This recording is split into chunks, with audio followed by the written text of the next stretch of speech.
I dag så har vi opsøgt en dreng, der hedder William. Han har haft meget modgang i sit liv, og det er blandt andet med incest. Jeg er blevet seksuelt udnyttet af min stedfar. Det forandrede mit liv fuldstændig. Jeg blev fuldstændig indelukket, og jeg havde intet selvtillid, og jeg havde ikke særlig meget selvværd. Det sjove det var, før var jeg ligesom alle mulige andre mennesker, og lige pludselig, så brændte det helt bare sammen.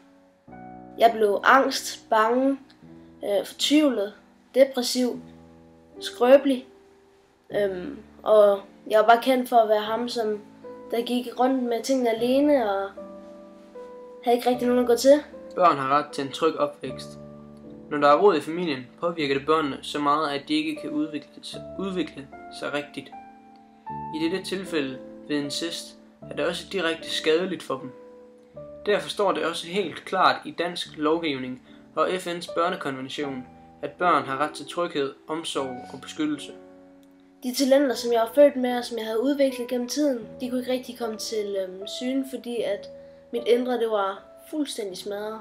Så jeg begyndte til samtaleterapi. Derfor blev jeg modig nok til at fortælle mine forældre om, hvordan jeg havde det med incesten. Men de ville ikke kendes ved incesten. Så de sagde, at jeg var en løgner, og at de ikke ville kendes ved mig, og at hvis jeg blev ved med det her, så ville de anmelde mig. Og i øvrigt, så ønskede de heller ikke at have kontakt til mig mere. Cirka 1% af Danmarks 9. klasse piger og 0,5% af Danmarks 9. klasse drenge har været udsat for seksuelt overgreb i familien. Det var meget grusomt. Ikke nok med, at mit liv havde fået et kæmpe knæk på grund af incesten. Så blev jeg straffet for det. Det var virkelig hårdt. Men jeg startede til samtaler. Jeg lærte at få kontrol over mit liv. Lærte, at jeg havde lige så meget ret til livet som alle mulige andre. Jeg har stadigvæk ikke kontakt til mine forældre. De betragter mig som en levende død. Det er virkelig slet ikke til at bære. Det værste det var, at man kunne høre fodtrinene, og hjertet det pumpede bare, når man kunne høre, at de kom ind på værelset. Så vi har slet ikke godt kontakt.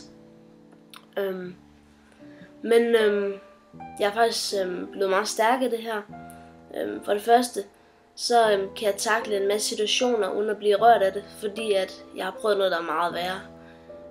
Men jeg er også blevet meget sværere på nogle punkter. Hvis man nævner noget med familie, så kan jeg godt få det lidt hårdt. Men i dag der har jeg det fint nok. Jeg lever lige pt. Uden forældre. Men ja, sådan er det. Og nu vil vi gerne sige tak til William, fordi at han vil dele et kapitel af hans liv med alle os andre. Hvis du derhjemme sidder derude med et problem, der har med din familie at gøre, så kan du ringe til børnetelefonen. Den er 116 111.